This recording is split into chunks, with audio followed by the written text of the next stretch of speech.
John, Anik, and Kenny Florian podcast.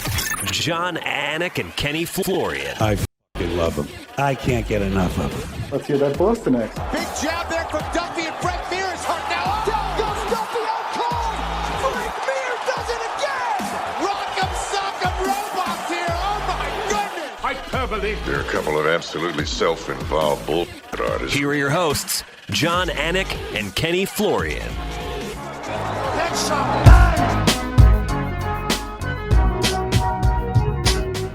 All right, nothing quite like a pay-per-view recap on the Anik and Florian podcast presented by DraftKings. Sunday, May 7th. The year is 2023. It is episode 408 of the Anik and Florian podcast. I'm here in New York City doing a little bit of voiceover work on the back end of the pay-per-view. My man Ken Flo in his beautiful home studio. 9 Peruvian fighters in UFC history, and Kenny Florian does not count. That's pretty messed up that you don't count. That is messed up, dude. Well, I wasn't born in Peru, so I get that. I understand.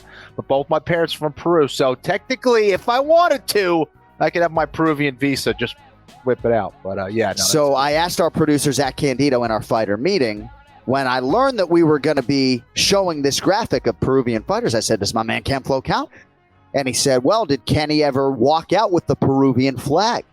And I said, as the president of Team Florian, I can tell you he did not.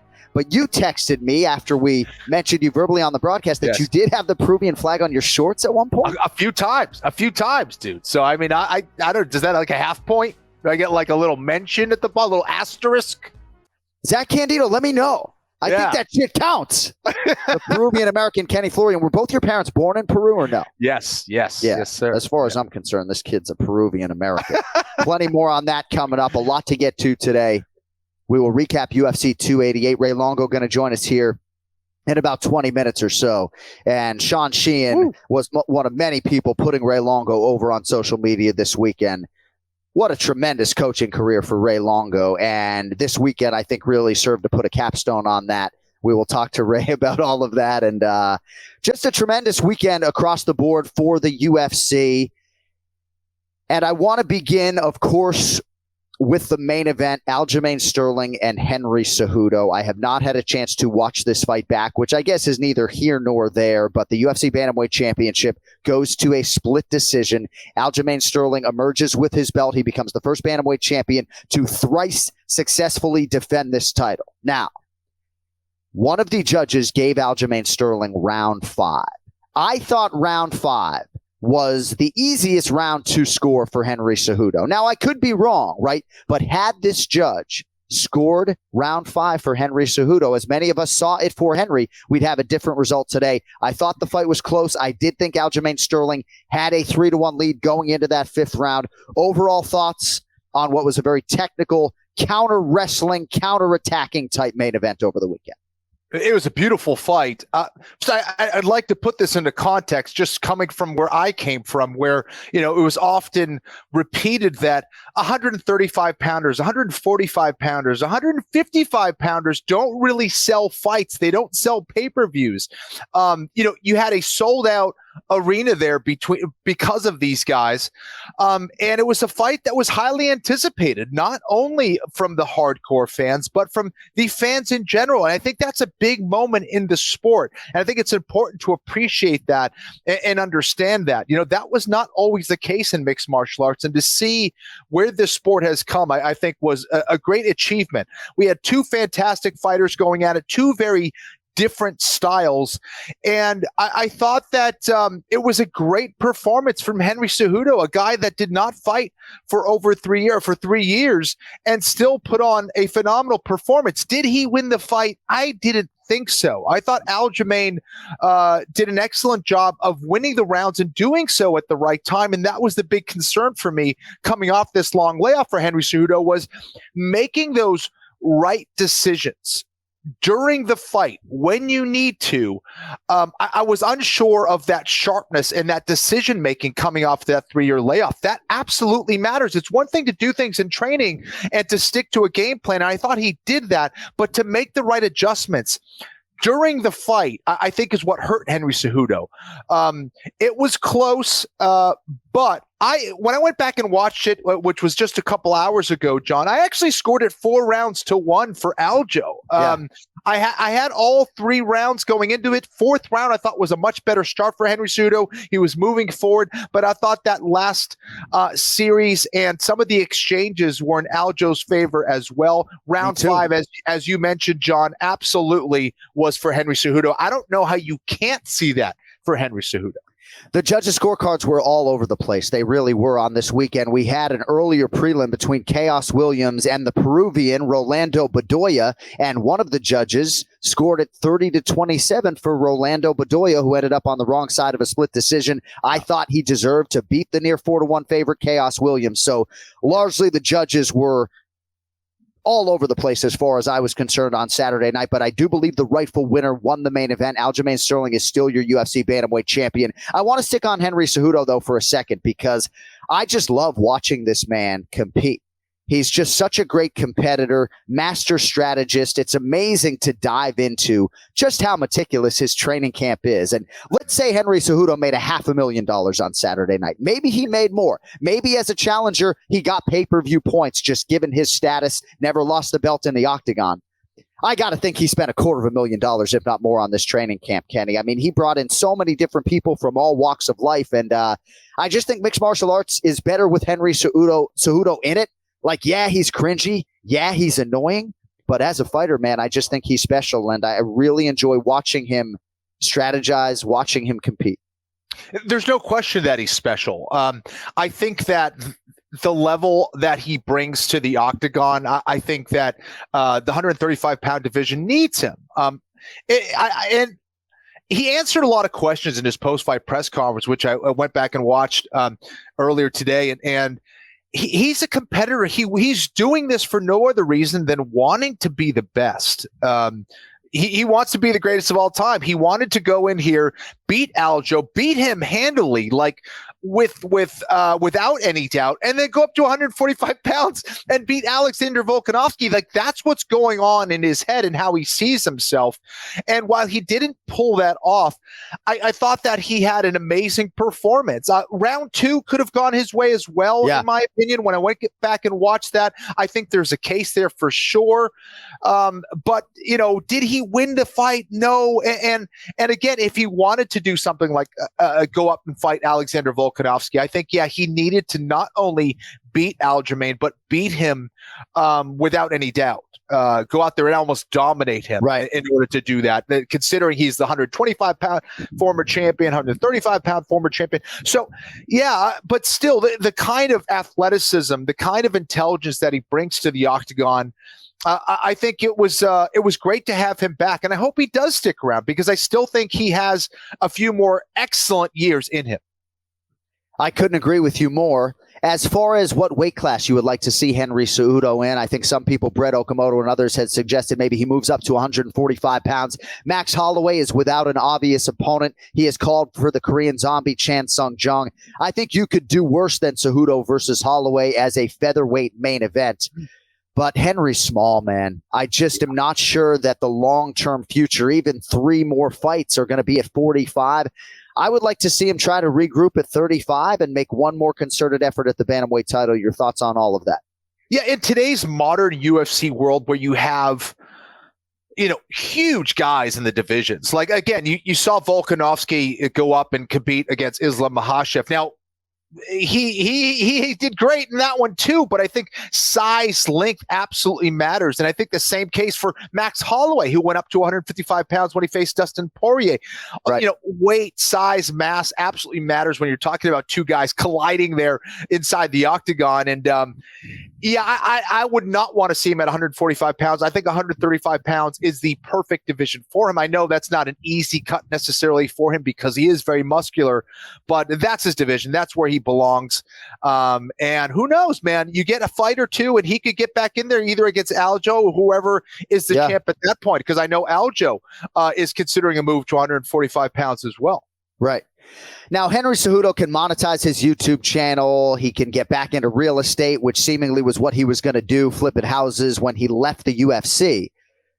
But the best place for him to make money is the octagon. And I do believe, one man's opinion, that this return was financially driven. Certainly he's a competitor. Certainly he's chasing further greatness. But Ken Flo, let us be crystal clear on this.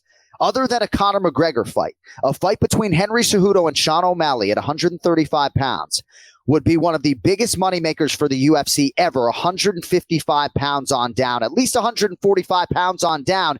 That's probably a big seven-figure payday for Henry Cejudo as the champion getting pay-per-view points. So I think a big impetus for the Henry Cejudo return was that he liked the matchup against Aljamain Sterling, and that Sean O'Malley carrot was dangling. Sean O'Malley is the needle mover in the bantamweight division. He's one of the 5 biggest needle movers in this company, and had Henry Cejudo gotten that 5th round on Derek Cleary's scorecard, Henry Cejudo's probably making $4 or $5 million fighting Sean O'Malley in August or September.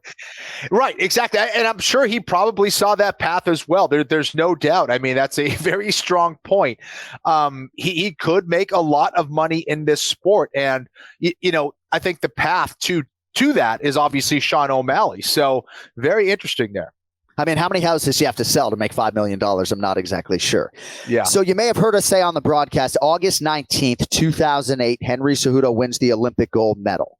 He told the UFC he would like to compete on August 19th, 2023, 15-year anniversary of him winning the gold medal. And we were able to let the masses know that UFC 292, August 19th, indeed is targeted for TD Garden in Boston, Massachusetts. Wow. To that end, Dana White said at the post-fight press conference that he would like Aljamain Sterling to fight Sean O'Malley in Boston at UFC 292 on August 19th. Now, that is like 13 weeks away. And when Sean O'Malley went into the octagon, however wayward a decision that was, and shout out to May Rob Dwalishvili, rest assured he's going to get plenty of shine during the Ray Longo minute. May Rob stole the jacket and stole the show.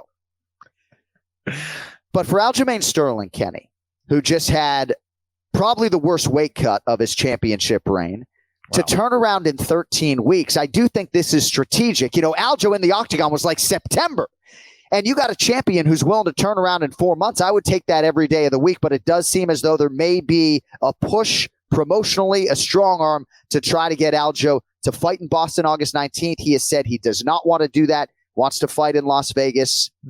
We'll see what happens, but the next fight is going to be Sean O'Malley and Aljamain Sterling, and I do hope maybe it can happen on the champion's timeline. I'm curious what you think about that particular matchup and how both guys will hold up in the respective strength of the other.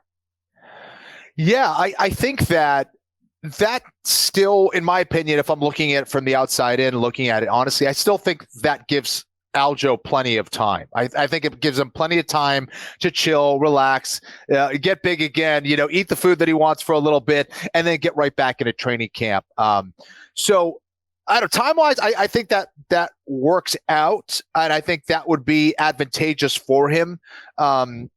For O'Malley, I think that he's an excellent striker. He's going to have that length and reach advantage over Aljo. It all comes down to, can Aljo go in there, bridge that gap, and take him down? Now, O'Malley is an improving grappler, no question about it. I would say there's certain aspects of his game that might be even dangerous, with his submission game, but I don't think he's going to be a threat towards someone like Aljamain Sterling on the ground. I think that's where Aljo can not only win that fight, but actually dominate and just look beastly in the process, and then go, yeah, motherfuckers, I'm going up to 145 pounds. I've cleaned out the division. Take it easy. And then opens the door for his buddy Merab Dvalishvili. Now, on the feet, though, again, O'Malley is just sharp. He brings that length and he knows how to utilize it.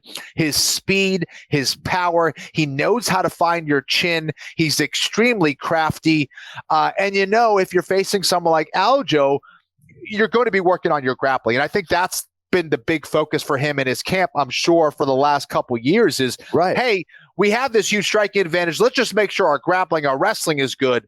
And hey, who knows? Maybe he's that good of an athlete that maybe he does come back and that is shored up and he surprises everybody. But, there's no question in my mind that as far as a striker in that division, there's very few people that can contend with him there. Corey Sandhagen may be the only one who can kind of move with him and hang with that kind of style. But, dude, that's a phenomenal fight. So Sean O'Malley is a willing and able grappler.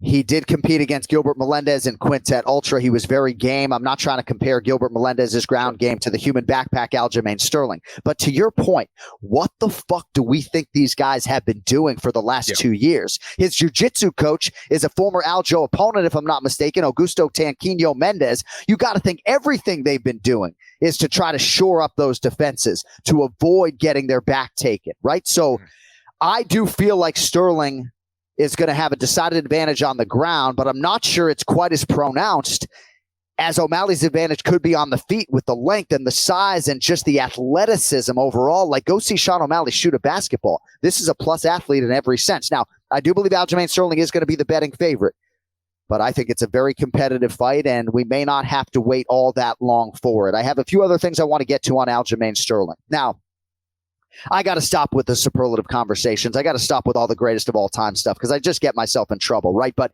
I had said before this fight that if Aljamain Sterling beats Henry Cejudo, he'll have the most bantamweight wins in UFC history. He'll have the most title defenses in UFC history, and he'll be the greatest bantamweight of all time.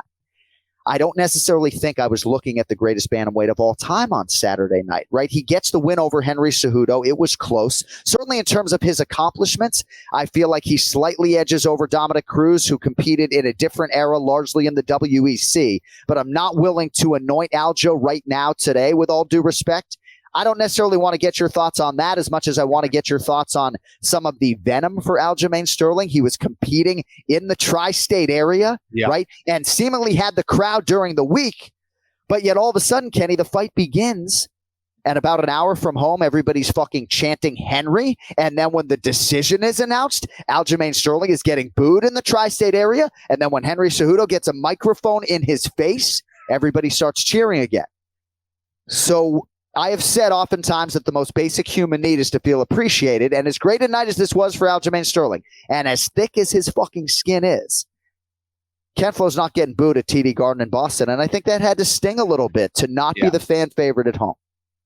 Yeah, no, I'm sure it did. That must have been tough for Aljo in that regard. But hey, listen, at the end of the day, he's got the belt, and that's what matters most. But you're right. I think this is this story that sometimes surrounds fighters, right? And they tend to have certain themes, which I also find extremely interesting. And the theme for Aljo has been, there is no easy path. No matter what, there's always something that comes up for the guy.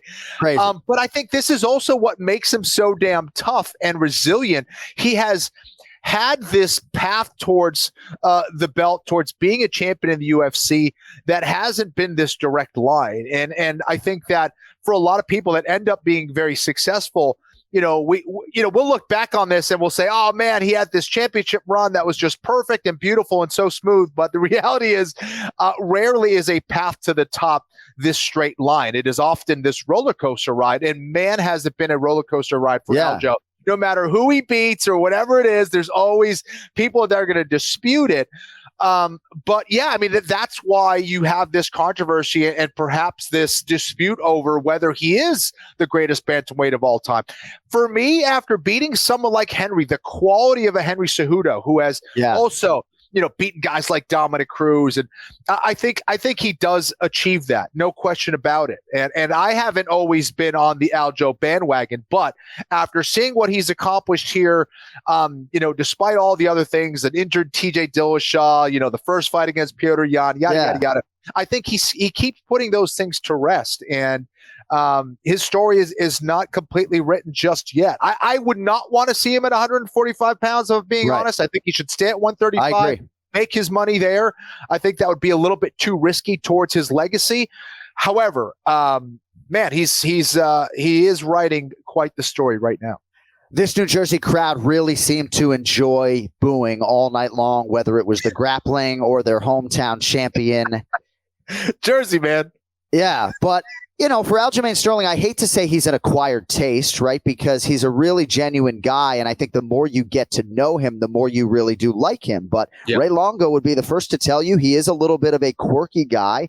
And he's hard to understand, he's not necessarily the most charismatic guy in the world, even though I do think he has a dynamic personality, but he just hasn't necessarily resonated with the fan base. And when you parlay that disposition not connecting with the fan base, with his title reign, which includes the DQ against Petr Yan, a fight then against Yan in the rematch that I didn't think was particularly close, but some people thought Yan won, then the Dillashaw injury, and now a close fight against Henry Cejudo, even though most of us think Aljo won. I just think he hasn't necessarily had that definitive result since the Corey Sandhagen fight that would win him some appeal in the court of public opinion. But Aljamain Sterling is going into the UFC Hall of Fame. This winning streak, when you look at the scalps on it, is absolutely incredible. And, maybe he, with a finish over Sean O'Malley, will start to get some of that respect that he deserves. But from people like you, Kenny, and the people that he really cares about, he's getting that respect. So. Yeah, and rightfully so. This sport, again, it's so different than even when I was fighting. The level of competition, dude, and the amount of killers that are out there to get to the top, even to challenge for the belt, you got to be a damn savage. And to see him go out there, win that belt, and defend the belt, that's it right there. That's the biggest statement you can make. And I'm curious to see what other challenges he does, he has going forward. O'Malley, in a lot of ways, might be one of the easier matchups from a style standpoint. Right. Not to say he's not dangerous, because he's going to be in a lot of danger standing up with someone like Sean O'Malley. But he already has achieved, a high level of greatness already, I think. And I'm curious to see where it all goes, man. Congratulations to the Funkmaster Aljamain Sterling, still the bantamweight champion. More on him coming up with Longo. And right now, by the way, on DraftKings Sportsbook, Aljamain Sterling minus 200, the betting favorite. Sean O'Malley comes back at plus 170. All right, so let us get to the co-main event. Bilal, remember the name, Muhammad gets it done. I thought he won all 5 rounds against Gilbert Burns, whose left shoulder was compromised in round 1. And let me just say this about the interpersonal nature of this fight. There's an emotional investment for a lot of us. You can't help but get close to these athletes. I'm exceedingly close with a lot of these fighters. Even Matt the Steamroller Frivola, even though my relationship with Drew Dober goes all the way back to the live season of The Ultimate Fighter in 2012. Matt Frivola has been on the podcast a million times. I have an intimate relationship with his father, his twin brother. He trains under Ray Longo. You're going to develop friendships. Doesn't mean it's going to bleed into the call. But let me just tell this audience, if I may, if I were to invite 10 UFC fighters to my second wedding, if I get divorced and married again, hopefully that doesn't happen. Gilbert Burns and Bilal Muhammad are 2 of those 10. But we launched a shoulder program on the Anik and Florian podcast YouTube channel about 2 years ago, and we wanted to find a fighter who was on the rise, who we thought could make a run to contention, but didn't necessarily have a huge following. We wanted to make sure we had a fighter who would show up 40-plus times a year to do the show. Bilal Muhammad was the guy that you, me, and Cody settled on. We handpicked him. He was unranked at the time. He had like 8,000 Instagram followers, and now Bilal Muhammad is fighting for the championship. And fuck if I'm not allowed to be happy about it. I'm disappointed for Gilbert, obviously. I'm hoping that his shoulder is okay. Yeah. But Bilal Muhammad has worked for this title shot essentially for 15 years. He put all chips in the center of the table with an injured left foot. He knew that this big fight against Gilbert Burns may not materialize if he didn't take it here and now. He did. He wins it. And now he's undeniable. I mean, you didn't leave me a whole lot of room there, man. You summed it up. You summed it up beautifully. I mean, what else can you say after that? What's so interesting about Bilal is that, he's this guy, and I'm just being really honest. You look at his game, you're like, there's nothing that really stands out. There's nothing that wows you. He just knows how to win rounds, and he is one of the most intelligent fighters inside the octagon that I've ever seen. He always has the right approach and then executes on that approach. This is not easy to do at the highest level, okay? And he has done it in a lot of ways quietly, little by little, and I think that's another reason why I've kind of slept on him.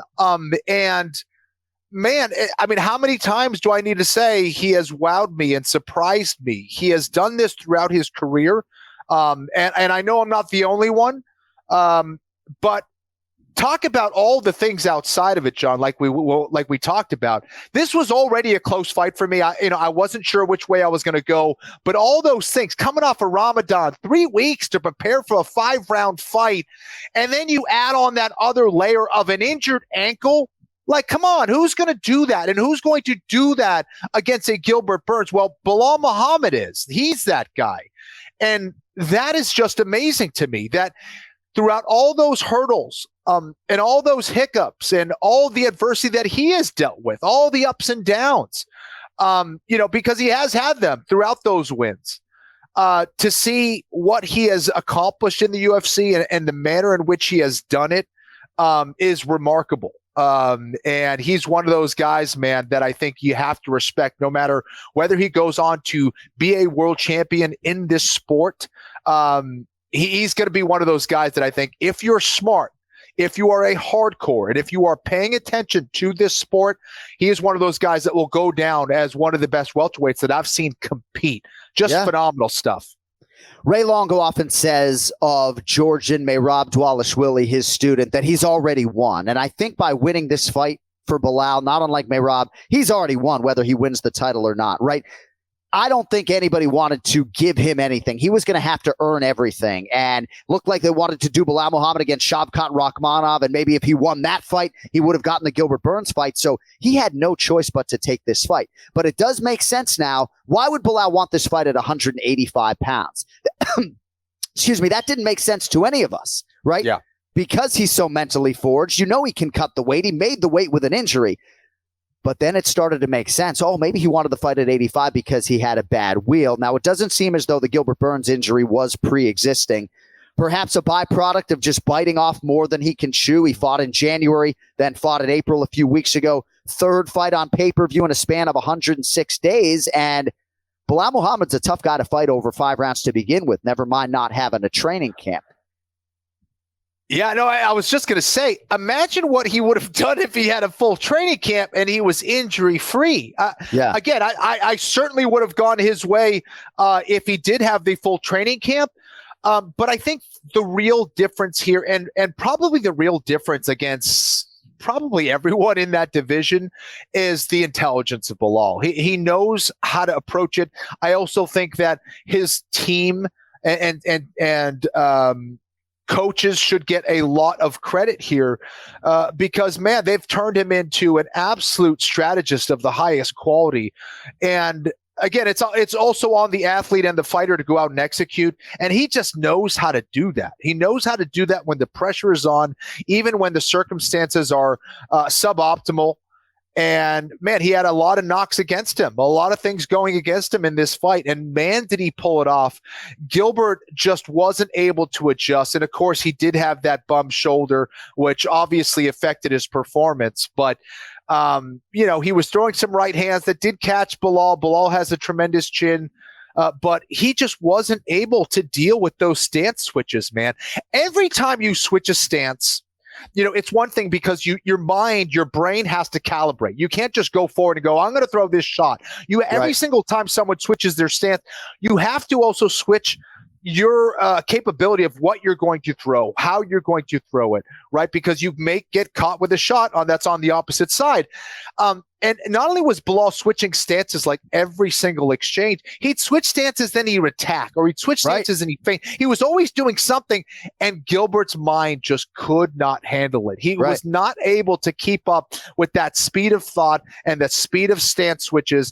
And Bilal just kind of looked like the teacher, and Gilbert looked like the student. No offense to Gilbert, but he just looked like he was being strung along, and it was pretty to watch.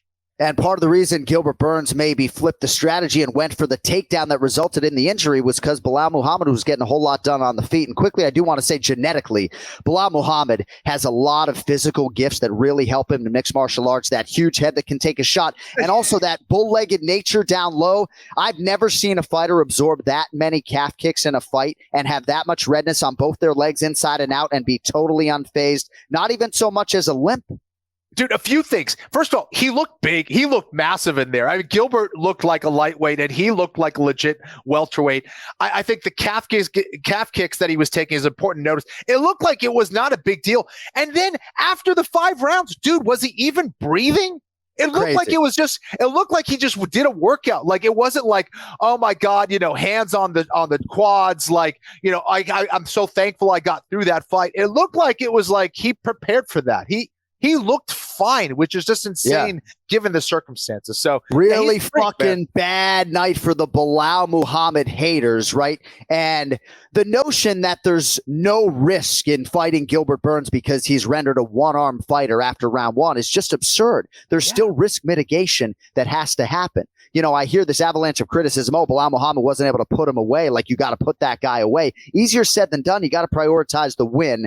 I want to quickly read a tweet, and then we are going to get to the great Ray Longo. This one from MMA Fighting's Sean Al-Shadi. Bilal Muhammad just risked 5 years of momentum on short notice against a true killer in a spot where his title hopes would have been forever tanked with a loss. Whether you enjoyed it or not, that man is a proper number one contender and deserves his respect. And then this from Sean Sheehan. Ray Longo might be the most underrated coach in the history of MMA. The amount he has achieved is crazy. Huge respect. Let's get to the Ray Longo Minute. It's now time for the Ray Longo Minute. Punch a hole in his fucking chest. That's what I want. The Ray Longo Minute. Starring Ray Longo. The John, Anik, and Kenny Florian podcast. Oh, my God. Come on, fucking do this. Holy shit.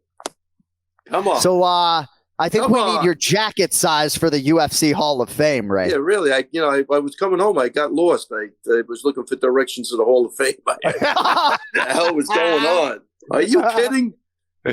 I want to be in that Hall of Fame. This is as close as I've come to crying on the Anik and Florian podcast. I'm a little bit underslept, but I'm getting emotional right now because I'm just really happy for you, for Aljo, for Matt the Steamroller Frivola. I saw Sal the Bulldozer Frivola when I was leaving the hotel today, and I said, "Hey man, what's the difference?" And he said, "It's all fucking Longo."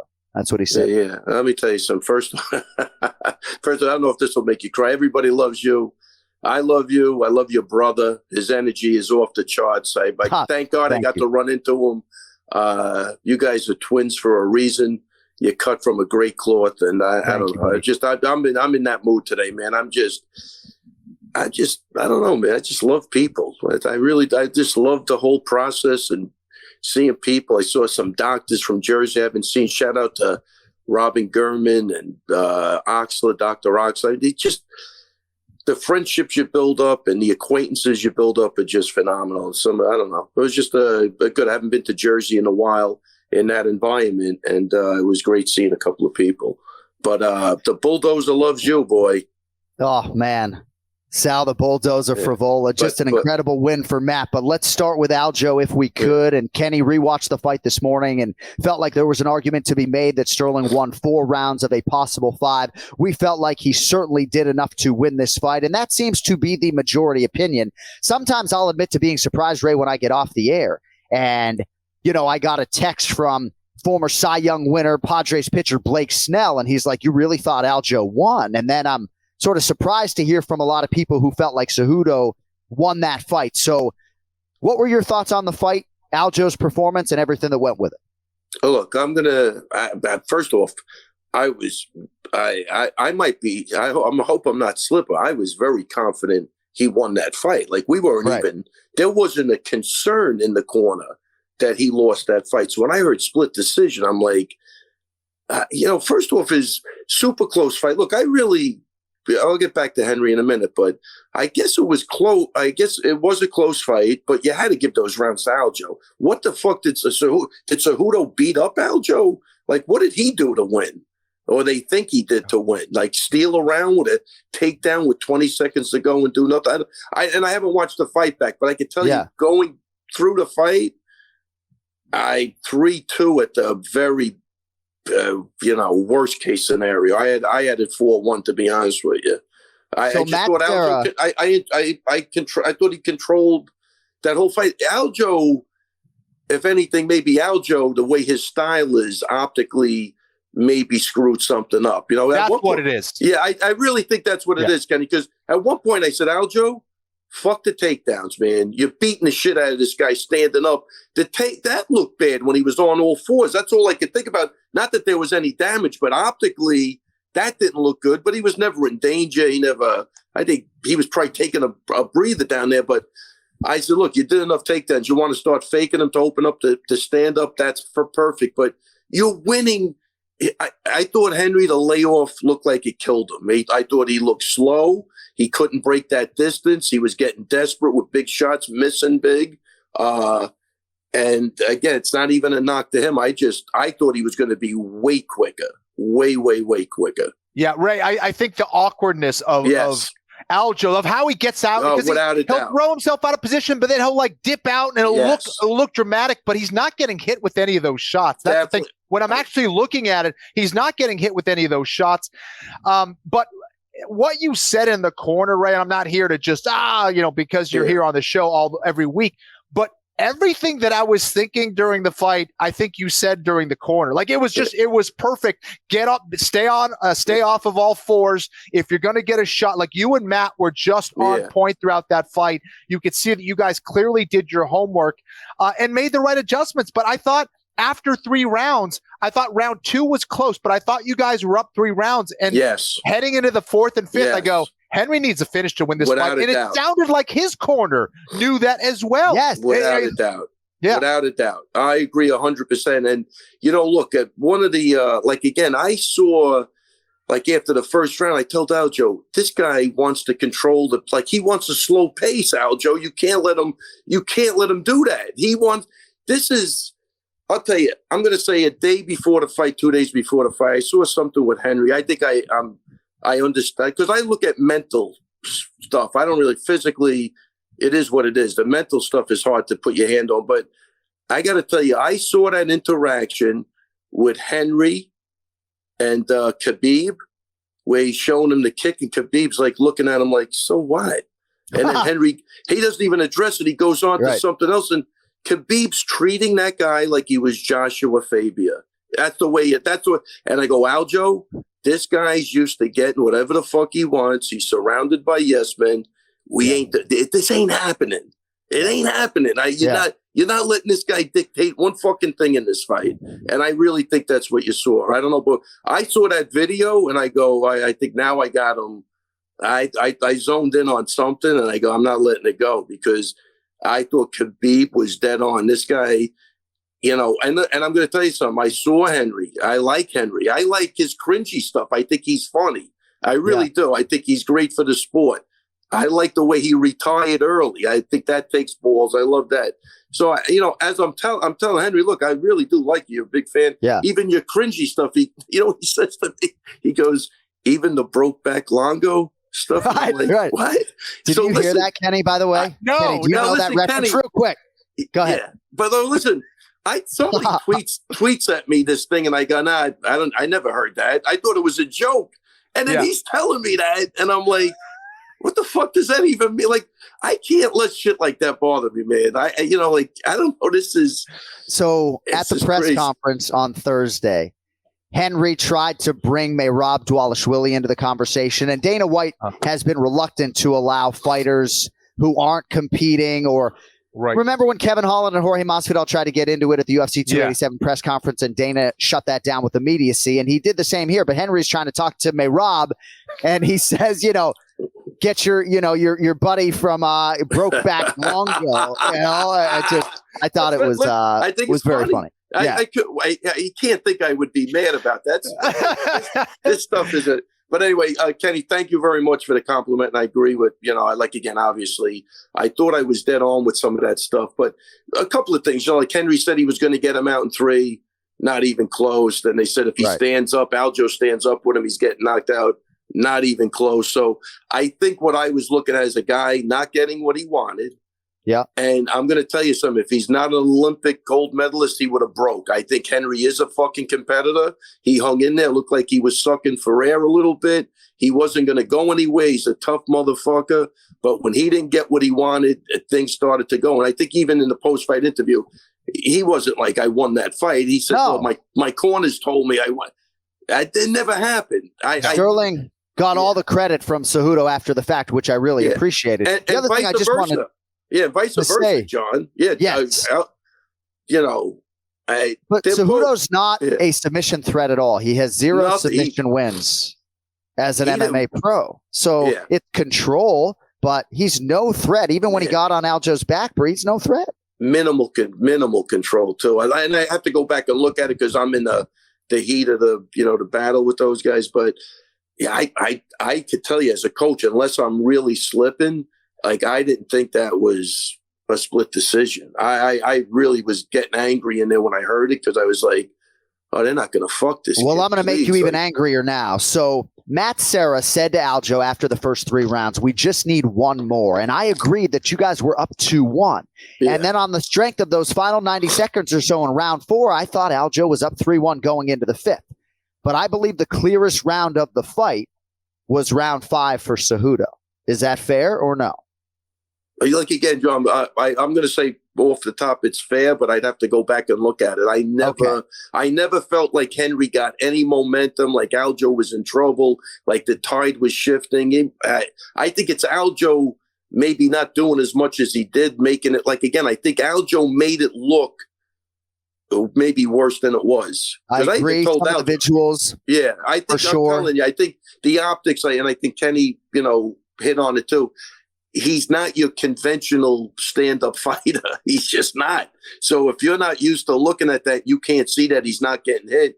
Although he's moving kind of oddly, it might not be good. I don't know, but he's not even remotely touched. I don't believe. His foot hurts from kicking him. I think the body kicks were killing him. Yeah. The idea was to really just occupy that center lane, not let him walk in. I thought a couple of times Aljo let him get way too close, but then he wanted to go to the elbows. It almost looked like Aljo was playing at a certain point, trying different things in there. He wasn't never threatened at all. Ray, in regards to that, it seems like Aljo really is coming out of that shell because, for years you'd be on the podcast. You talked about, I want to see the Aljo that we see in training. That's the guy we want to see. And I feel like we're finally seeing that. Am I right? I mean, because so many of the things that he does, it seems like it's in the moment. Like he's very creative. Yes. He really is that funk master. He's very awkward, but that's what makes him special is that he's embracing that and he's bringing that out. We're seeing the confidence as he walks out to the cage, and I knew it was going to be a good night for him. Just the way the energy that he brings, he doesn't bring that same nervous energy. It seems like he's genuinely enjoying competing. Yeah. Yes. And I think maybe coming back from that Petrie Yan fight was the big shift, but now we're actually seeing Aljo be Aljo in the cage. Is that accurate? I think that's super accurate. And again, a lot of times why I don't worry about Aljo is because I never see him get beat up in sparring. It just doesn't happen. Right. And, he just, I know that you can't get guys to emulate him either. It's a rare find. The guy's that different that how are you going to prepare for him? So I think Henry said it, he looked at it. He thought it was going to be easy. And then it's not easy. And that's the way I saw it in my head. He has no clue. I don't know what he's doing half the time. But, right. You know what I mean? But all of those things he does try in sparring, but then he doesn't. Look, he's the first guy to tell you. He's a wrestler. He said in the press conference, you want to see bangers, man, Frivola, Nas, there's guys in the gym, they're pay-per-view events when they spar with each other. He's not, he's telling you that. He's telling you.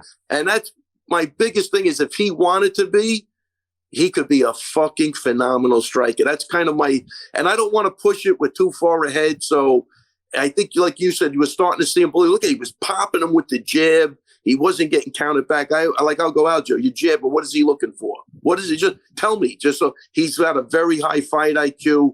I think he was a step of Henry in that whole fight. I think his movement offset him, the kicks offset him, then he would do something crazy, then he'd get popped with a jab. I think Henry got taken out of his rhythm, and that was the difference in the fight to me.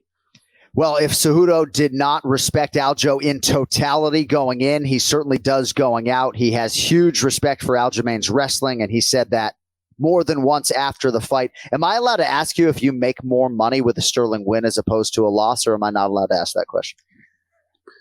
No, you could ask. Honestly, I wouldn't even know. Of course not. But I will say this: Aljo, he takes care. He's a fucking great guy. Yeah, he's just a really good dude, and he doesn't even have to be honest. So this is cause for concern for me. So just because we have a close fight does not mean that you can't also have a clear winner, right? Those things are not mutually exclusive. We talked about that before. Kenny and I believe this was a close fight, but we believe unequivocally that there was a clear winner and it was Aljamain Sterling. Yeah, but this should be cause for concern for you. Yeah. 98% of the scorecards that I have seen had Henry Cejudo in round 5.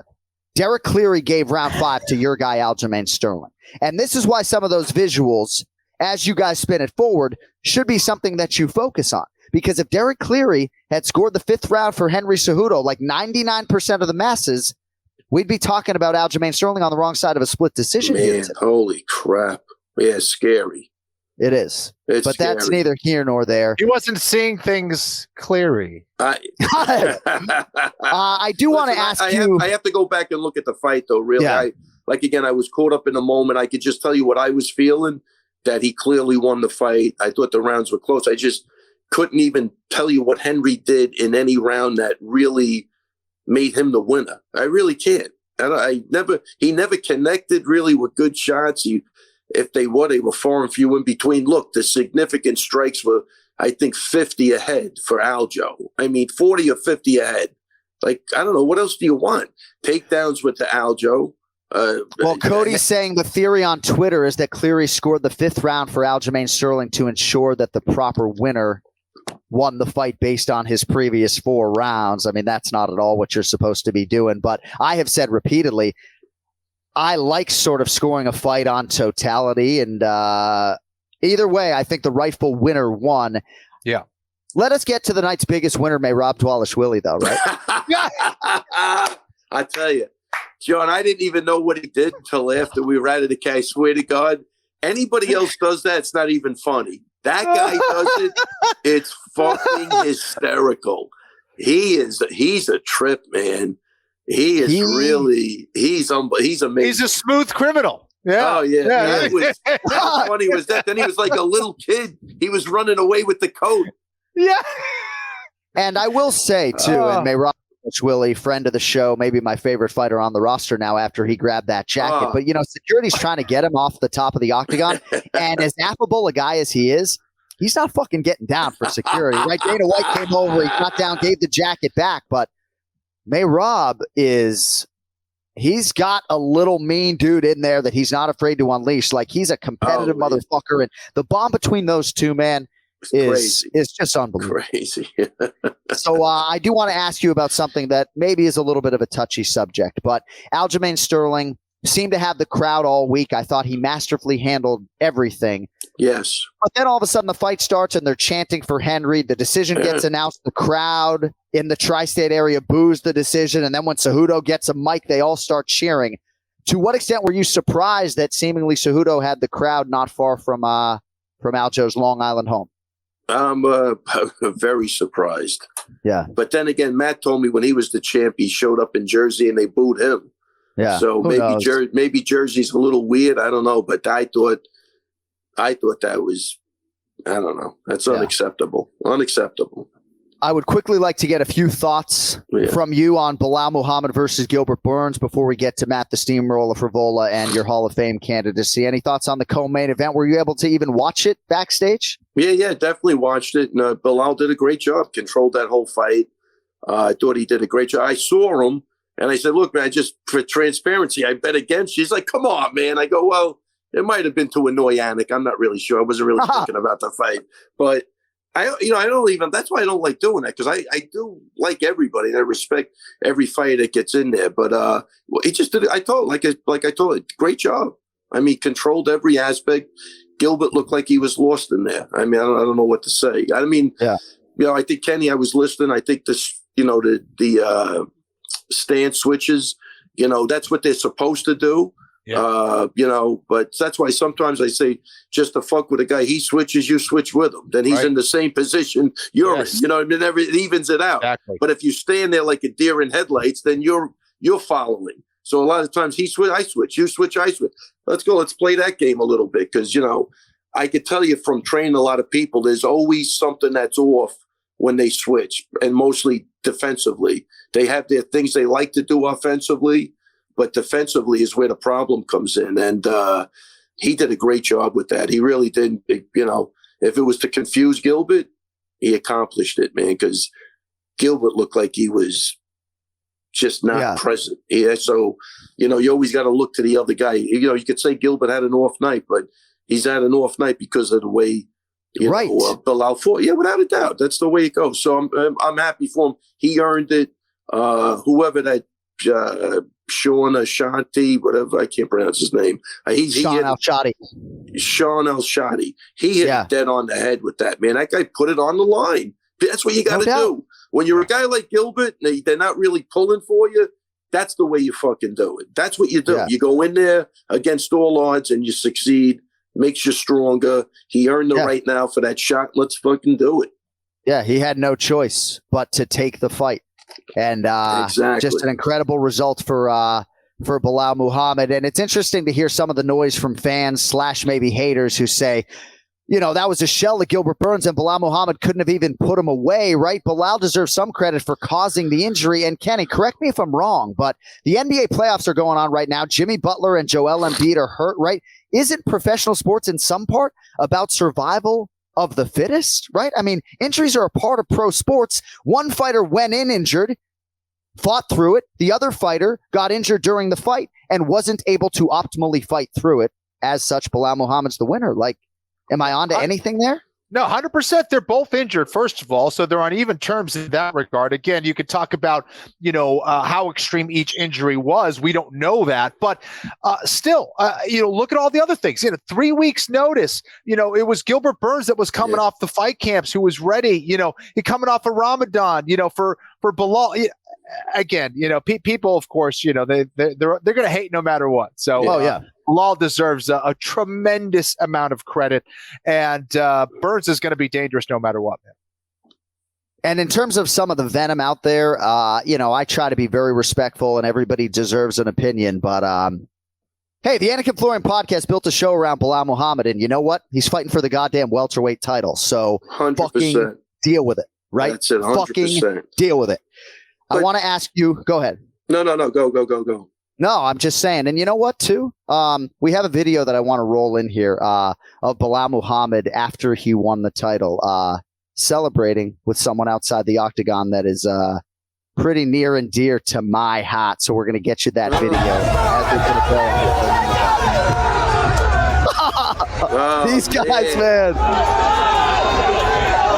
So there's my twin brother whose hair goes actually past his ass at this point in time, celebrating with his Remember the Show co-host Bilal Muhammad. Those guys have been doing a podcast for 2 years together and building alongside their director, Cody Merrill, methodically to this point in time. And the celebration's on. You got to respect it. Listen, I don't want Bilal to get mad, but me and your brother were hugging way longer than that. Almost to the point of awkwardness. So, Kenny, I want to lead you on this. And Ray, do you have like 10 more minutes or so? I got a half hour, okay. Whatever you want. Right. Maybe we can push Petrie back a few minutes. So, Colby Covington and Henry Cejudo actively seek hatred and haters. They are looking for haters. They are looking to add to their legion of haters. Do you not agree with that? I think Covington for sure. I think the other guy's just a goofy, nice guy. I don't know. He's crazy. I don't think Henry. I think he gives you a reason to want to dislike the other guy. He's hatred.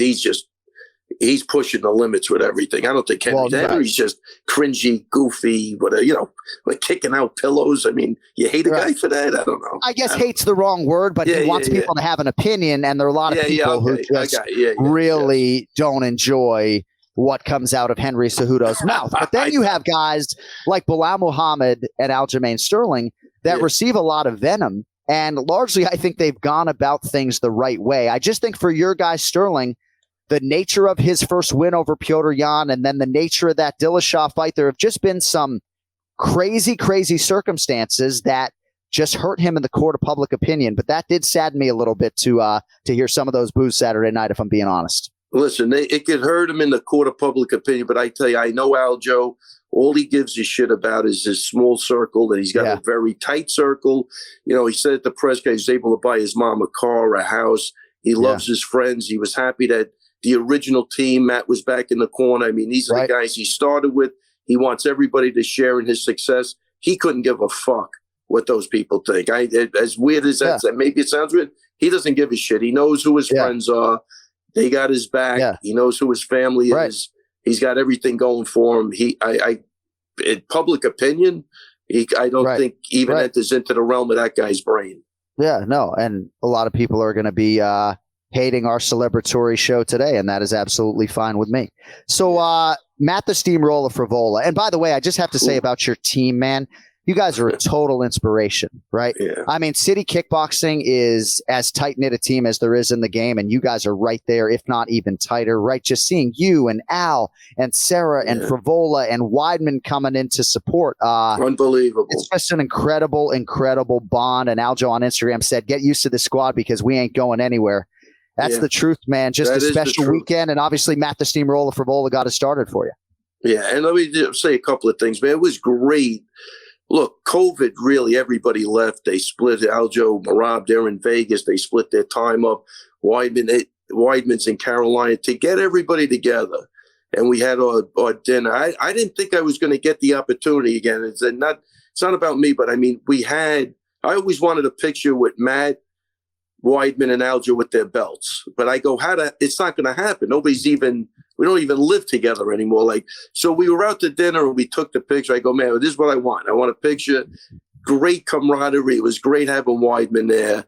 Just, I don't know. I haven't even seen him in a while, hung out with him, but it actually makes it special. I think Aljo spoke well at the table and, where he's at in his life and what everybody means to him. It was just, it was touching. I'll give you one funny story though. Please. So I order a steak and, I order a cowboy steak, I think. And, sometimes you get it's fatty, so you really can't swallow it. So I chew it and I'll throw it in my plate.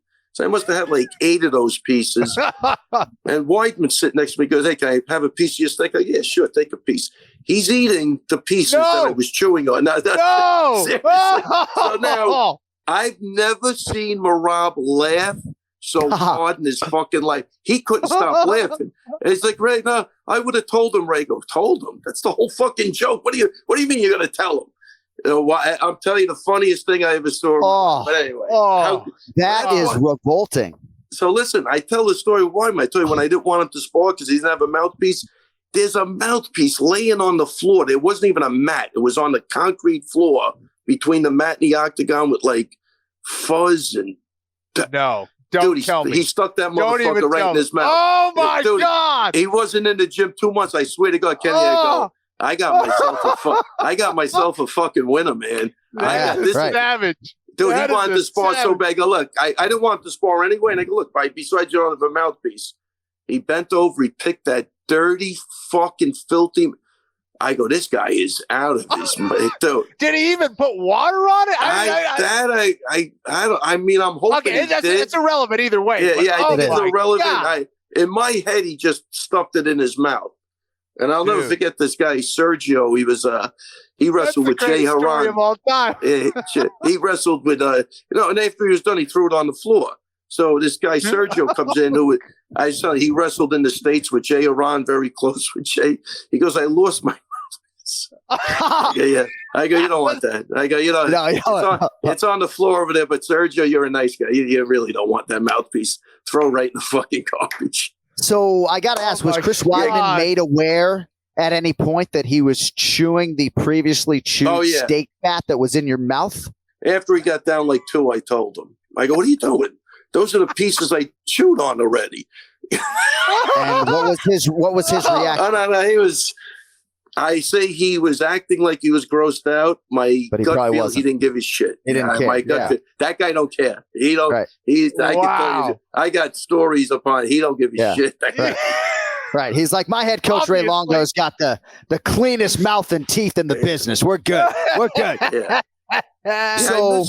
But go ahead, get the Frivola because there's a lot here. Yeah, and I was just going to say I got a chance to spend about 10 minutes after the fight with CJ, his son. Chris. Again, great seeing CJ. And I believe his father, is it Charlie Weidman, his dad? Yep, 100%. So got to spend a few minutes with them. Chris was actually a little upset with me because I was banging on New York sports on the UFC 288 weigh-in show, but I think we were able to nip that in the bud, and I'm going to see him this weekend in Charlotte, North Carolina. But Matt the Steamroller Frivola is a totally different animal than he was 3 fights ago. He's in the top 15 at 155 pounds, and I know Sal and the entire Frivola family believe that you deserve a lion's share of the credit in our fighter meeting. All Frivola was talking about was your Tuesday boxing class, and that you guys have spent the better part of 2 years building awareness. He said awareness like 7 times in our fighter meeting.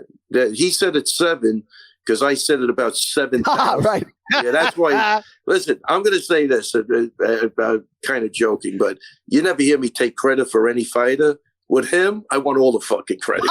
This guy, after he lost to McKinney, I had to get in his head and figure out what was going on. It almost short-circuited me. I mean, this guy, he's still going to this day.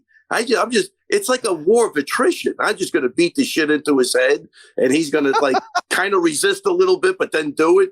But I absolutely love the guy. He's really fucking funny. Obviously, he's got a great family. And let me say a couple of things about that too. Please. We lined up really great sparring. He had Nazim Sadikov, who's a fucking killer at 155, southpaw. Bazooka, who's orthodox, sparred him southpaw, Kenny, and looked better as a southpaw than I go Bazooka.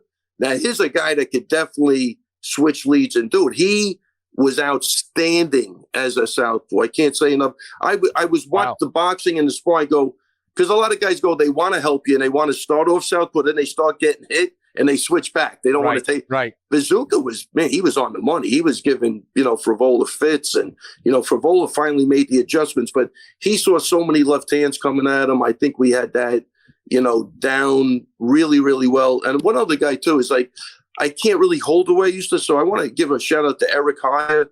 He's been helping me with the holding, and he really deserves a lot of shine. He did a great job holding for Frivola. He had the head movement perfect. He mimicked the style perfect. So between all the sparring and the mitt work and then the stuff I would do with him, I keep it basic with him because it's like what you guys, sometimes on the broadcast when a guy doesn't have the basics, and like what happened to Ferguson, and he has to rely on that and they're not there. I think it's a bad look. I think it's a very bad look. So we concentrated. We changed up a lot of things, more really mentally, because after the McKinney fight, I go, man, this guy's just too good. I see him in the gym, and I can't get to everybody, but I did make it my job to stay on top of him, and made a commitment to him that I wouldn't do this if I didn't think you could do it. Like, you just got to trust me on this. And I will say this: he did listen. And I'll tell you, baby, 3 fucking first-round knockouts. This one is a surprise to me. It really is, because Doba's a tough motherfucker. And I'm a huge Doba fan. I like that kid. What a nice kid. I like Elliot Marshall. I don't know. There's just a great bunch of guys. And I kind of almost felt bad. I don't know why, but, it's the fighting thing is just crazy. But what a nice guy. But Frivola knocked the cover off the ball. He knocked the cover off the ball. Yeah, without a doubt. He could not have handled this week any better. Everybody knows, at least on this show, that he's a diehard New York Mets fan. He got the chance to throw out the ceremonial first pitch to his dad, Sal, his twin brother, James, as the umpire. I mean, 2 major life dreams realized for Matt Frivola in the span of a week. I know he called out Patty Pimblett, Ken Flo. I don't think Patty's going to fight again this year. That ankle injury is pretty severe. I think they may do Matt Frivola against Rafael Fiziev. I know Fiziv's coming off a loss, but I think that might be your next fight, Ray. Ooh, I take the Pimblett fight over there. Well, I mean, what are we trying to do here, though? Right? Like, what are we trying to do? Are we trying to win a world title or entertain the masses? Without a doubt. Look, that's kind of what they said to him in the. I thought he gave a good answer, though. I did. Think I do too. No, I don't mind the call out. Because I go like this. It's like, we should be looking forward. You're way past Patty Pimblett at this point. But his response was, look, Doba didn't have to give me the shot either.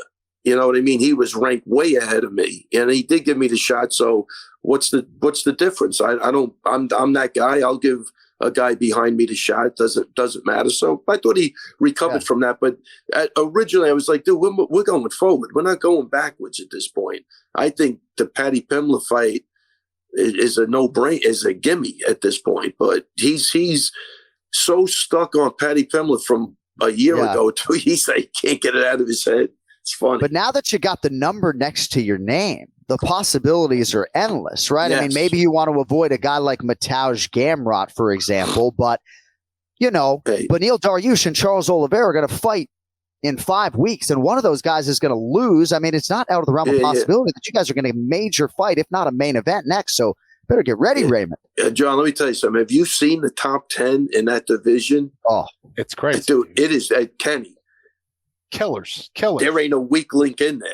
You know, they're just 55 is the best division in the I'm UFC. telling you. That says something, but it really is. It always has been.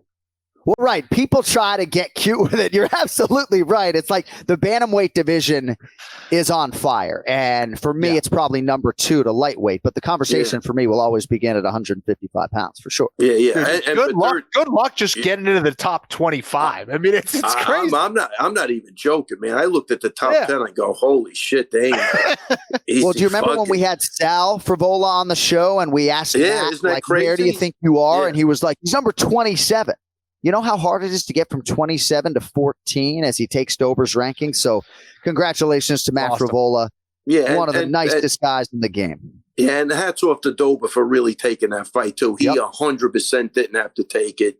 Man, but holy shit, did Frivola come through, man. I thought he just looks like a different animal, man. And he's got the power. That's what I say. When you have power, you got to be able to get it there, though, right, Kenny? That's the way. Without getting, because it's either he's the example of to knock a guy out, you got to put yourself in a position to get knocked out, right? And you know sometimes that goes either way, right? But I tell you what, though, Ray, he was landing the bigger shots throughout that whole fight. Like doubt. I don't know if I would say dominant, but easy, like winning handily. I would say that round. I mean, he was. And Dober's a good fighter, very experienced fighter. That's why, I actually picked Dober. I said, Dober's experience, I think it's going to be the difference. But he was landing those shots repeatedly, and Dober just didn't have an answer, man. Yeah. He looked he did exactly what he was doing in sparring, which made me happy. He was definitely doing that. Where Dober threw, I would even punch him in the head with my left hand and say, "You get hit, you follow that hand back because he ain't going to get it back to his head." And then Dober started going low with that cross. Like, oh, fuck, he's setting him up for the high. Yes. I want to get him back to the corner, but if you look at the knockout, he goes low and Frivola follows that back because it's harder when you get hit in the face to follow it back. But he followed that back and he couldn't get that hand back, and that was the knockout right there. Yeah. So it is crazy. I don't know. It was kind of picture perfect. I thought he was getting set up, and that was going to be my first adjustment in the corner. He's looking for the overhand left. That's why he's going low. Please don't, buy into that. But he followed that low. He went low. Frivola came back high, same side, beautiful. All right, I want to go 4 wide right now and welcome another member of the Anik and Florian podcast family into the conversation. Big gun, Brian Petrie. Oh, that's what I'm talking about, Petrie. Hey, Ray. What a weekend, my guy. Jeez, Pete. Oh, man. This will carry me for a while. So I think I met the biggest Brian Petrie fan in the free world on Sunday morning here in New York City. His name's Sal Frivola. Sal, He heard every word you had to say last week, and they really appreciate not just your selection on Matt Frivola plus 180, but all the nice things you had to say, my man. I love Matt Frivola. I loved him in that fight. I did not expect it to go like that. I thought he was pacing the wrestling and mixing everything up, but I mean, he looked phenomenal. I mean, Drew Dober was coming up empty on a lot of those shots, and then that power right on the chin and put him out. Some people complain about the stoppage just because Dober was, Dober's Dober, but I thought the stoppage was fine. Frivola looked amazing. Couldn't be happier. Plus 180 in the pocket. Thank you, Steamroller. Thank you, Ray Longo. I love it. That's awesome, man. Dober's had almost 50 pro fights, and I think Matt Frivola may be the first guy to knock him out, if I'm not mistaken. He's been submitted a few times. I could be wrong. You might be right. Yeah. So, Ray, the last thing I have, go ahead. No, I thought he was going to submit him in the fight because he was going to wanted to really establish the wrestling early and then proceed forward. But God, that just, I mean, because I knew Dober's got a granite chin and he hits like a mule. So that was crazy. Really, really crazy. All right, before I let you go, and again, we appreciate the extended time here today. And just to let Mark LaMonica from Newsday and everybody else know, when they ask for a longer Ray Longo minute, Ray Longo can be on the whole show every week if he so chooses. We're trying to be respectful of this man's time. But there are a few people that I respect more in the MMA space than Sean Sheehan. And obviously, he puts you over on Twitter. Oh, yeah. And feels like your coaching resume can be put up with anyone in the game. And I just want to say, your success has transcended decades and eras in mixed martial arts. And if there was a universal mixed martial arts Hall of Fame, there's no doubt as a coach you're going in first ballot. So from the Anik and Florian podcast family that you have given so much of yourself over the last 8 years, congratulations. You're the GOAT. Oh, enjoy it. You're going to make me cry. And if there's anything else we can do for you, checks in the mail, Randy. Let's do it. But thank you, man. Look, it means a lot. It really does mean a lot. And people say I'm what is underrated. I don't feel. Look, I get a lot of attention and shine. I really don't. I don't feel like that. You know what I mean? I really don't. I'm super proud and grateful for the accomplishments that I've had with my guys. But look, it's all them too. Like I don't want to.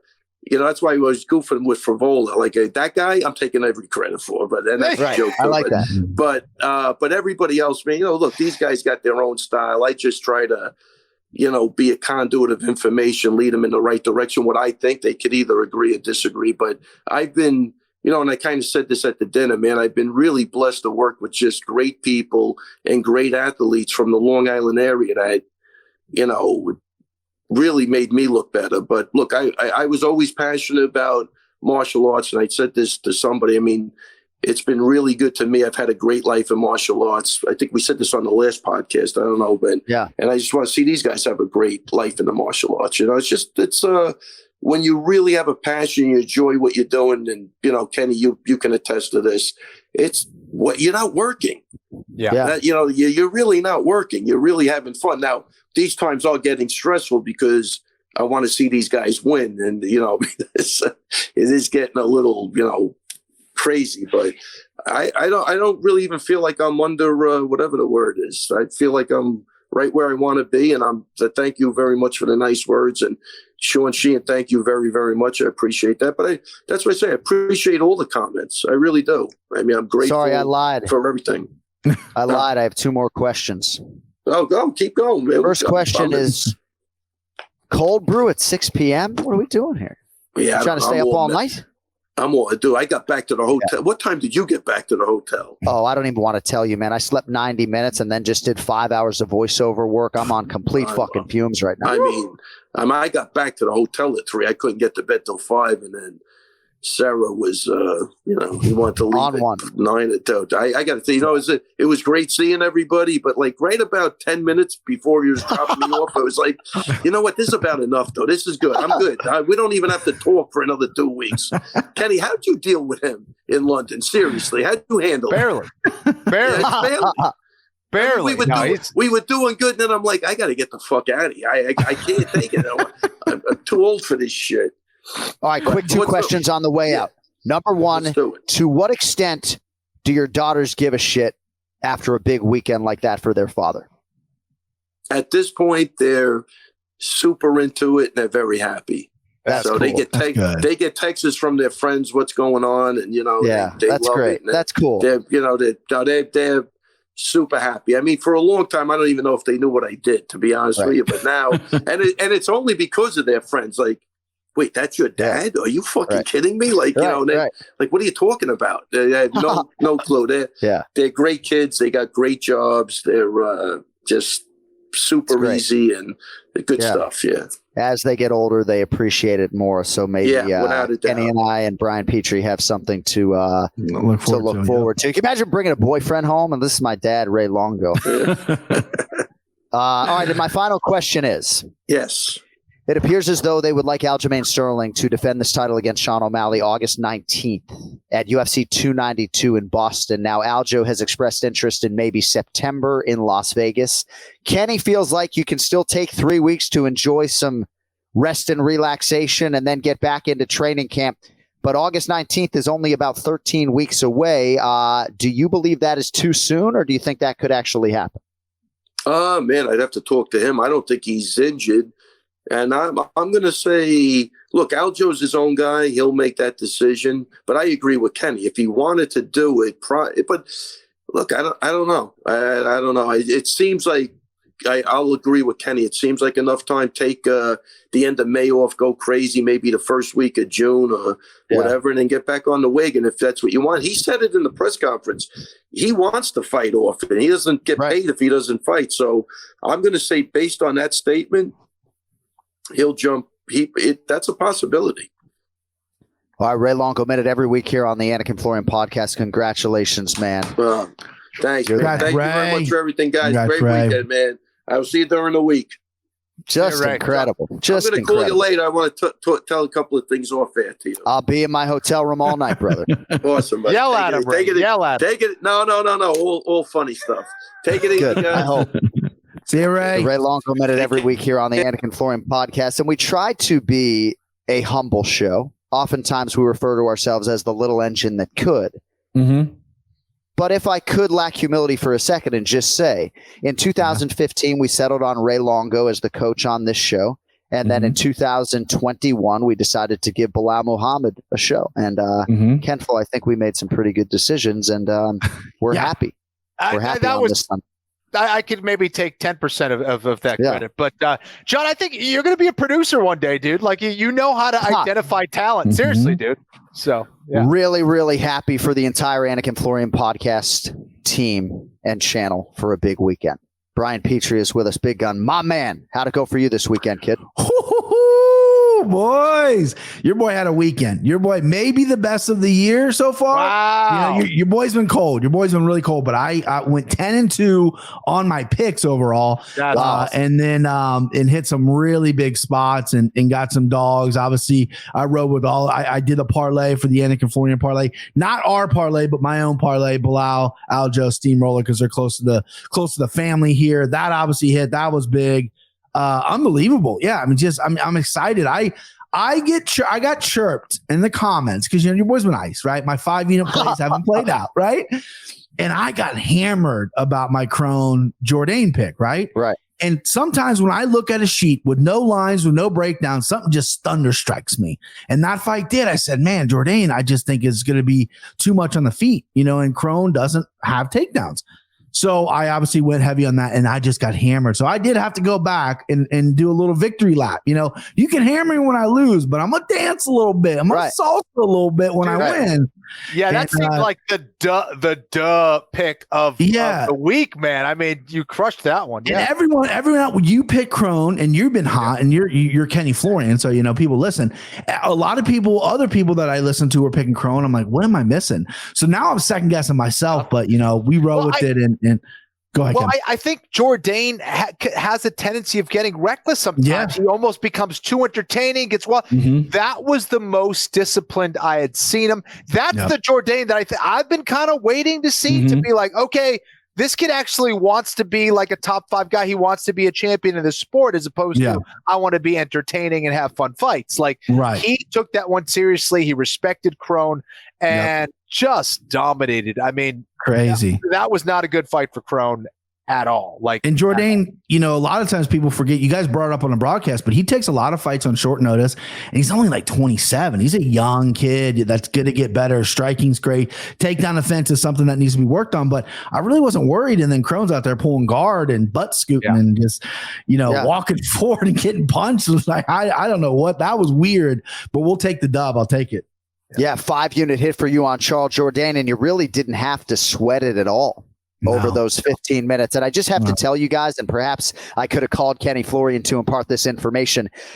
I've never, in 12 years of doing this job, have a fighter philosophically make these type of changes like Jourdain, approaching his career in a certain way, prioritizing last year fighting in Paris over like trying to make a run. He's no longer doing the short notice thing. It's all about strategy over entertainment. He has completely flipped the switch on his career. And I think he's a guy who could potentially get to the top 15. So congratulations to Charles Jourdain. And I just have to say, Ken Flo really likes something about what you were seeing from Yan Xiaonan during fight week, or what was it, Kenny? Because you abstained on the show for Yan Xiaonan and Jessica Andrade, and then you send out a text message to the group that you wanted to fire on Yan Xiaonan plus 160. So what led to you making that pick late in the week? it was just I don't know. It was a level of focus that I don't think I've seen out of her. And then just watching stuff on Fight Week, she just looked like she was sharp, man. And again, I don't like seeing a whole lot of pad practices, but I'm seeing her hit the pads. I'm seeing the folk. And dude, she looked like an absolute killer. And I've just been seeing a little bit of a decline on Andrade. And when I saw that, I said, I got to hit on this one. I'm going to need this one. And man, did I. Yeah. Big brain moves. We also congratulate Vina Janjidoba, Kennedy and Zechiku, Movsar Ievloyev. How about Diego Lopez in defeat, though, right? Whoa. What a beast. Fun to really watch. Excited to see. Great hair. Future. I love his hair. The guy's hair is the Fallout Boy hair. Definitely. Emo hair. Yeah. He was really inspired being in the corner of Alexa Grasso when she won the flyweight championship, wrested the belt away from Valentina Shevchenko, and then to get the news that he was making his UFC debut around the time that he got the news that Irene Aldana was stepping into the title fight. Just a huge week for those Francisco Grasso-trained athletes, and I think Diego Lopez, it took him a while to get to the UFC, but I think he's going to be heard from in the future. All right, as we spin it forward to Charlotte, North Carolina this weekend, Ken Flo and I are going to have a big fucking hug, maybe even a French kiss when I see this kid on Thursday night for dinner, but very excited to see you, brother. Quickly, we update the standings before we get to UFC Fight Night, Rosenstrike versus Almeida. Don't forget, by the way, 3 p.m. for the main card on ABC this Saturday. But Petrie goes 4-2 on the week, including the 5-unit hit, plus $565 on the week. Ken Flo 3-4, minus $205. Still, though, a big lead for Ken Flo, about $2,700. All right. We will begin, folks, with the featured prelim. A fight between two veterans with a combined 49 UFC appearances coming in. Court McGee, minus 180. Matt Brown, plus 155. Petrie, we'll start with you. Brown, one of the more decorated knockout artists in UFC history, making his 30th UFC start here. He's going to be 43 in January. Perhaps that is part of the reason why he's a big underdog here. He certainly was competitive last time out, though. You were there over a year ago. Columbus, Ohio, split loss to Brian Barberina. How do you see him faring in the role of underdog against Court McGee? Just a couple grizzly vets with some body hair to match. You got to love this. This is a classic fight here. Matt, the Immortal Brown, Ohio's finest. He's as tough as they come. I mean, he always has been. I mean, the guy's nails. But, I think 42 going to be 43. He is slowing down. The Barberina fight, I think he won the fight. I do. But he also really slowed down that fight as well. He started really hunting for takedowns to try to get on Barberina. It was kind of an awkward performance. I thought he did better if he just stayed on the feet. And Court McGee, always been a grinder, coming off a knockout over Jeremiah Wells. Very rarely does Court McGee get knocked out. Jeremiah Wells is a young stud here. But he's been a grinder. Stand-up's not perfect, but what he lacks, he moves forward, and he's either going to put pressure on you with punches or grappling. And I like to see him get back to grappling here because Matt Brown tends to give up takedowns. He's hard to get down in the first round, but if you keep chain wrestling him and keep going maybe second and third round, he's going to give us some takedowns and fade, especially being 42 here. I like Court McGee winning a decision. I think the first round is going to be a little shaky because, Matt Brown can crack, but after that, I see Court winning a decision for sure. Ken Flo, a couple guys from your era in a lot of respects. Yes. Court McGee, Matt Brown, who do you like? Yeah, I got a soft spot in my heart for these guys for that reason. We called Court McGee's tough finale when he won as well, John, I believe. And Matt Brown's been around forever, man. And for me, I will put him right up there with Anderson Silva when it comes to strikes in the clinch, comboing off of knees and elbows. Study that, dude. If you want to see how to put together elbow-knee combinations, study Matt Brown, study Anderson Silva, two of the best in the game in that particular position. But I think Brian's right, man. I think Court McGee may not have as many miles. I think he's got a couple more ways to win. Matt Brown is going to be extremely dangerous again in that clinch and early in the fight. But I think if Court McGee can weather that storm and integrate grappling and some long-range strikes, I think he can win this fight by decision. All right, also at welterweight main card opener, Alex Morono and Tim Means. Morono minus 215, the favorite. Tim Means business, the underdog at plus 180. 27th UFC start for Timmy Means. Last win all the way back in June of 2021 against Nicholas Dalby. Went to a split against Max Griffin his last time out. On the other side, the great white Bry, Alex Morono. Had won 4 in a row. Got stopped by Santiago Ponzinibbio last December. That halted the win streak, but Morono favored here, perhaps prohibitively so, against Timmy Means. Who do you like? Yeah, this fight reminds me of my Little League days. Just I whiff on both these guys all the time. Morono doesn't ever get proper respect from me. I don't know what it is. I never give him proper respect. And Tim Means always at plus money. I always take a little look at it. You know, it's a sick little habit, but not today. Morono's only 32, one of the best minds in MMA. He's his own coach. He coaches a lot of people. He's a very smart fighter. He breaks down fights analytically. I like his mind. And he could be 5 in a row. He got Hail Mary knocked out against Ponzinibbio, a fight that he was winning, that he dropped Ponzi in as well. He could be 5 in a row here. Morono's has to use his kicks and volume to get in. Tim Means 6'2", long frame. You want to avoid the clinch with the dirty bird, okay? You don't want to get in there with the dirty bird. He's nasty in there. Use your kicks at distance. Use your punches to come in. And I think he can do that. You know, the number is slightly higher than I like to play Morono at, but you know what? We had a good week. Bankroll's fat. So I'm okay with it. Give me Morono by decision. All right, Alex Morono, the pick to click for Brian Petrie. Ken Flo, what are your thoughts on these two at $170? Yeah, I'm going to keep it real simple here. I like Morono as well. I think there's more ways for him to win. I don't think he has many miles on him as Tim Means. Tim Means, I love to watch him fight, man. This dude loves to move forward, always looking for the finish, but I think Morono wins here, and I'd like to put a 2-unit play on Morono. Ooh, there you go, Ken. There you go, right, Ken that Flo. is a $430 wager on Alex I like Morono. That's a smart bet right there. All right, next up, huge fight at strawweight. 7th-ranked Mackenzie Dern is minus 180 on DraftKings Sportsbook. Angela Hill plus 155. You got Hill back in the rankings now, number 14, after closing out her 2022 with a couple of straight wins. 2 of Mackenzie Dern's last 3 fights have been main events. That includes a majority decision loss to Yan Xiaonan last October. Bri, Hill, 38 years old, making her 23rd UFC appearance. You give her any shot here against Mackenzie Dern or what? Oh, of course. You know, this one breaks my heart. I am very fond of both these fighters. The line wants you to take Hill. Her takedown defense is improved. It's sitting at 77%. Her striking, especially in the clinch, is just double nasty. But Dern's just so lights out on the ground. And Dern has made several statements that she's improving her wrestling. I love her statement after the Yan Xiaonan fight. She got her down twice, 2 submission attempts. Says, I need to be better there. I should be finishing fights when it hits the ground. I love that mental. I love that going in there going, no, I know how good I am, and I should have finished on the ground. Yan Xiaonan, no chump. I mean, Yan Xiaonan could be fighting for the title. Yeah. And I just love Angela Hill. You know, she hasn't been submitted since 2019, only 2 times in her UFC career. So the numbers screaming Hill, but I gotta go Dern. Her grappling's so good. I think she has made improvements on her wrestling. Her striking isn't the best technique, but what she lacks in that is aggression, chin, and toughness. She'll keep coming forward if it can't get it to the ground. And I think, you know, Dern has flawless cardio, world-class cardio as well. Now that's something that she's really improved on. So I like Dern. I want to go by sub, but I don't want to be your typical little, you know, chalky bitch. So I'm going to go Dern by sub. Wait, did I say that wrong? Excuse me. No, I messed that all up. I apologize. Take 2. Dern by sub.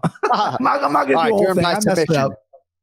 Minus 180 on the money line. Perhaps we should give you guys the opportunity to bet some propositions. I think we still have some work to do when it comes to the scoring system. But let us get to Angela Hill here for a second, Ken Flo. In terms of the schedule, she fought 4 times in 2020, 3 times in 2021, 3 times in 2022. Now getting her first start of 2023. She's had a lot of time to prepare now for the biggest fight of her career. Crossroads fight, I think, for both women. Who do you think takes it? Yeah, I agree, man. This is a tough one for me. It really is. I'm a huge Mackenzie Dern fan. It's great to see her transition that success that she had in jiu-jitsu over to mixed martial arts. I do think she's been working on her wrestling. She has been working on her striking. I would have liked to see more development, though, and that's what's getting me to pause on her. She is one of the sweetest girls as well. She's just so dang nice. I know her dad, great guy as well, great family. But I don't know. I would have liked to see more efficiency out of her wrestling. And I think just that's taking her more time. And against Angela Hill, who's been working on her wrestling for a very long time now, is very confident there and is dangerous in the clinch. I don't know. I don't think this is a great fight for Dern unless she goes out there and surprises me. If she is making all that improvement with her wrestling, then shit, that's great. She can make a run for the title. I just don't think she's there quite yet. And I think on the feet, she's going to be outstruck. I think she's going to have a tough time getting Angela Hill down, and Angela is going to win by decision. But very interesting one. And Ken Flo is going to be Octagon side, which is very excited for me. I'm going to be distracted by his hair, his beautiful wife, everything.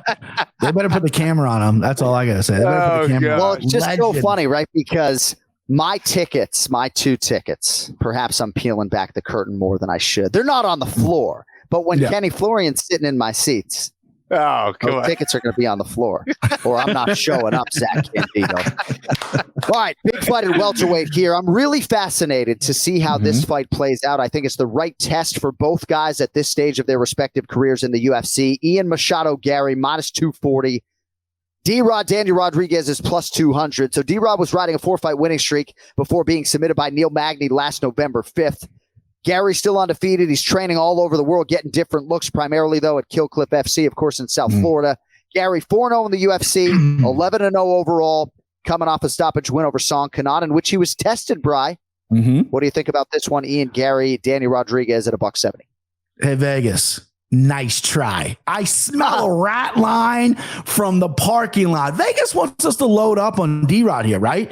They want us to load up. Gary's this overrated prospect. He got dropped in his last fight. The line was set way too high. I'm going to see a lot of people taking D-Rod as the underdog darling here.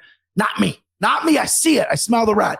I'm not falling for it. I think Gary is as advertised. I think D-Rod looked really bad against Magny.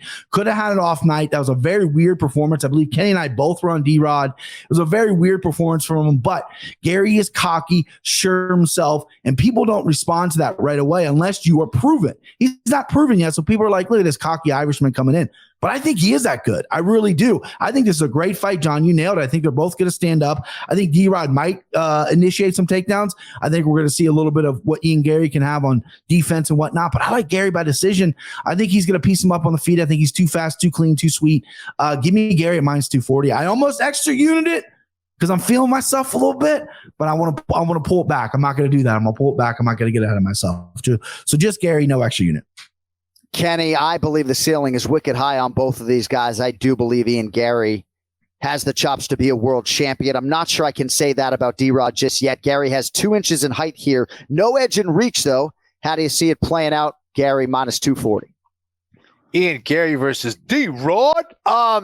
Yeah, man. D-Rod is he's a heavy hitter, man. He's as tough as they come, continues to walk forward. Great chin. But I think, the lack of footwork was what's going to hurt him here against Ian Gary. Ian Gary is slick, dude. And I think he's really coming into his own. He's getting much more confident now. And I just think he's got more tools. I wouldn't be shocked to see him get a finish over D-Rod. I know he's got a great chin. I wouldn't be shocked to see Ian Gary get some kind of TKO or even a knockout. But I think Ian Gary is that good. And I like him here. I too, was playing with another extra unit or two on Ian Gary, but I will withhold. That makes me feel good. Good. All right, both guys pretty convicted there on Ian Gary. Co-main event, couple of top flight light heavyweight contenders. Johnny Walker minus 120, Anthony Smith, the even money underdog. Walker coming off that resounding finish of Paul Craig. That came at UFC 283 in Rio earlier this year. He's won 2 in a row. And that came after a bit of a rough patch on the other side. Former world title challenger Smith making his first appearance since that ankle injury sustained in the loss to Magomed Ankalaev. That was UFC 277 last July. You may recall Smith missed weight as a backup in Rio de Janeiro for the title fight. And now we see what he can do in his 54th professional MMA fight against Johnny Walker. Crazy. Brian Petrie, who do you have? This was a tough one for me because Johnny Walker's a guy who he's beaten 2 guys that, Paul Craig is definitely a specialist, and Ian Cutelaba, you don't know who the fuck's going to show up on Fight Night, right? He submitted Cutelaba, which I don't know if many people had that ticket, but he's super athletic and super dangerous, and he's really kind of finding his groove, and it looks like he's finding his confidence. But still, I still get the visions of him just getting knocked stiff. The chin is still a question to me. Anthony Smith, on the other hand, great on the desk, great analytical, has him and Bisping are killing it on that side of stuff, but he didn't look great as a backup of the weigh-in. His body and just the way, he missed weight, obviously, but he didn't, I don't know, it was a backup spot, last minute, whatever. I'm not going to read too much into that, but he didn't look great. It's a shame what happened in the Ankalaev fight. Before that, he was riding some momentum. I wonder if, I'm always concerned with these guys who do a lot of TV, if they're 1 foot in, 1 foot out or not. I've had the same questions about Michael Chiesa and Dom Cruz in the past. where's this at? He's had 50 fights. Is he burnt out? Is he not? What are we doing here? But I'm going to go Smith because of the plus number here. I think, he's a big boy. He's 6'4". He's not going to be intimidated by Johnny Walker. I think if he lands, he could hurt Johnny Walker. I think he's better on the ground, but Johnny's just so explosive that, any first round KO at severe plus money is something to look at. But give me Anthony Smith. Anthony Smith plus 100 right now on DraftKings Sportsbook. Ken Flo, who do you have in the co-main? Gosh, these two are two of the most difficult guys to pick. Like, I don't know. You never know which guy is going to show up. Okay. It's almost impossible. There's times where I've written them off. There's times where I've picked them with a lot of confidence, and they always throw me off every single time. So what kind of analytical skills am I using to pick this fight? I'm throwing dice here. Okay. I'm being honest. Johnny Walker, I just think has a better chance of finishing this on the feet. I think he's going to be a little more explosive. I think he's certainly going to be faster on the feet. Anthony Smith has a better chance of winning this and finishing this on the ground. So, kind of a striker grappler matchup in a way. Anthony Smith has some skills in the clinch, but I like Johnny Walker here. I think he's got to prevent the takedown, though. Does he do it? Who the hell knows? All right, we will go right back to Ken Flo on the main event. It is at heavyweight. Jailton Almeida versus Biggie Boy Jairzinho Rozenstruik. Now, many fight fans believe that Jailton Almeida can make a title run at light heavyweight and heavyweight. For now, it's going to be amongst the big boys. He's a minus 560 favorite, Ken Flo, against Rozenstruik, who comes back at plus 430. Biggie Boy with a knockout of Chris Daukaus last year. That sort of resumed his ascent to contention. On the other side, the Brazilian is on fire, 4-0 with as many finishes in the UFC. He has won 13 straight overall. Big price on Almeida. Ken Flo, your thoughts on the main event that you will come witness live Saturday night? Yes, sir. Yeah, Jairzinho, he's one of those guys that I think he started off hot, and then you kind of started to see, some vulnerabilities in his game.